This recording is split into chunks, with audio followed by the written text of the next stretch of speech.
بسم اللہ الرحمن الرحیم۔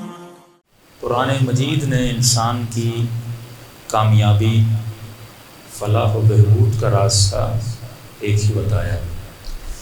آواز قد افلح من زکاہا، کامیاب ہے وہ انسان جس نے اپنا تزکیہ کیا، اور ناکام ہے وہ انسان جس نے اپنا تزکیہ نہ کیا۔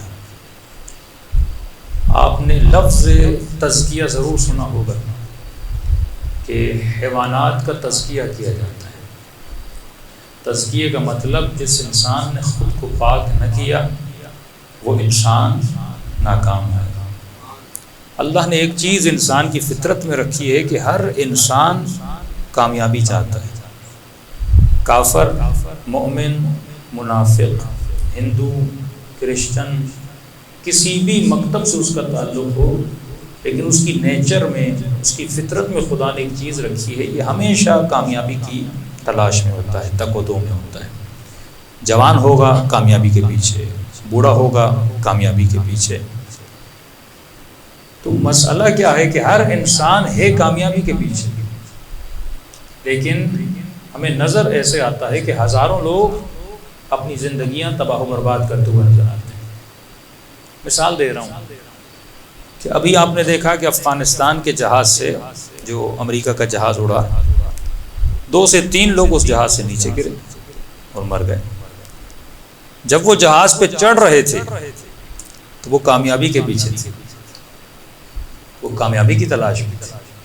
وہ یہ سمجھ رہے تھے کہ اگر اس جہاز پہ ہم سوار ہو گئے تو ہم کامیاب۔ لیکن تصور کریں اگر ان کو پتا ہوتا کہ ہم گرتے تو کیا کوئی اس جہاز پہ سوار ہوتا؟ ہرگز۔ ہزاروں لوگ آسٹریلیا کی خواہش میں اپنے ملک کو چھوڑتے ہیں اور دریا کے راستے ملیشیا سے جاتے ہیں، اور آپ نے دیکھا ہوگا کہ وہ ڈوب کے مر جاتے ہیں۔ اپنا مومن، اپنا شیعہ، 50,000 تنخواہ، سرکاری نوکری، ہاسپٹل میں، لیکن اس نے ذہن بنایا کہ اگر میں آسٹریلیا جاؤں گا تو کامیاب ہو جاؤں گا، اور اپنی نوکری، اپنا گھر بال سب چھوڑ کے نکلا اور اسی کشتی میں ڈوب کے مر گیا۔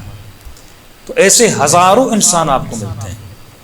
ایکٹر ملیں گے، سنگر ملیں گے، مالدار لوگ ملیں گے، جنہوں نے بڑی محنت کر کے ایک راستے پہ چلے، لیکن ان کی زندگی میں کبھی ایک نقطہ ایسا آتا ہے وہ خودکشی کر لیتے ہیں، وہ سوسائڈ کر لیتے ہیں۔ تو انسان چاہتا تو کامیابی ہے، لیکن جب آپ کامیابی کی تلاش میں جاتے ہیں تو یہ سوچ جو میری بنتی ہے کہ مثلا میں آسٹریلیا پہنچا تو کامیاب ہو جاؤں گا، میں اس جہاز پہ چڑھا تو کامیاب ہو جاؤں گا، مجھے فلاں چیز مل گئی تو کامیاب ہو جاؤں گا، فلاں خاتون سے شادی ہو گئی تو کامیاب ہو جاؤں گا، اتنا مال ملا تو کامیاب ہو جاؤں گا، کسی جاب اور نوکری کی تلاش میں ہوں اور پوری زندگی اس میں لگا دیتا ہوں، اگر وہ نوکری مل گئی تو میں کامیاب ہو جاؤں گا۔ اسی طرح شمر جب کربلا گیا تھا، صلوات پڑھے محمد و آل محمد،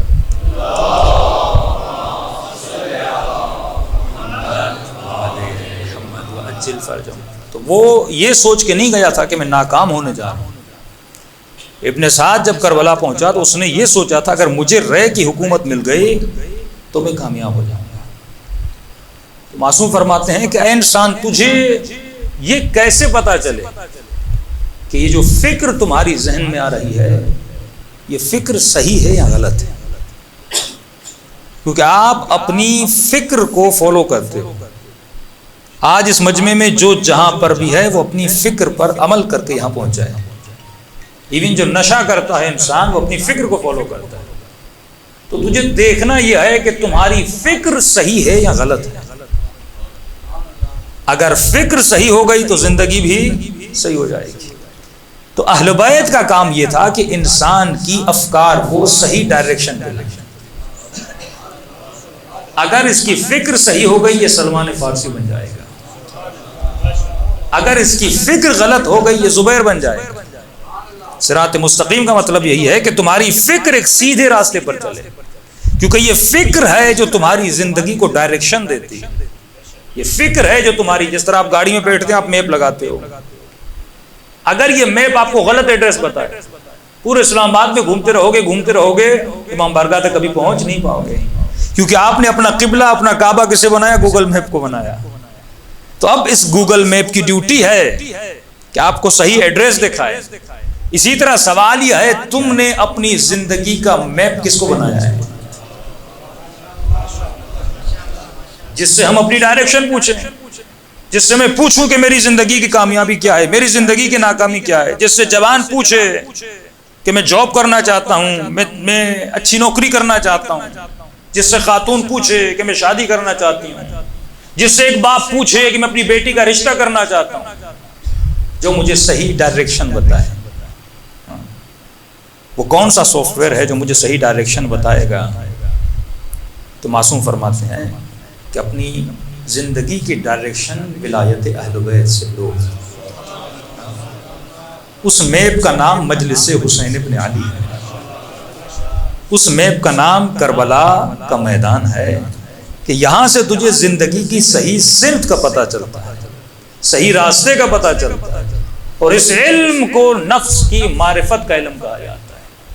اسی لیے فرمایا ہر انسان پر معرفت النفس کا علم حاصل کرنا واجب ہے. کیونکہ اگر میرے پاس یہ علم نہیں ہے میں کبھی بھی اپنی زندگی میں صحیح ڈائریکشن پہ نہیں چل سکتا.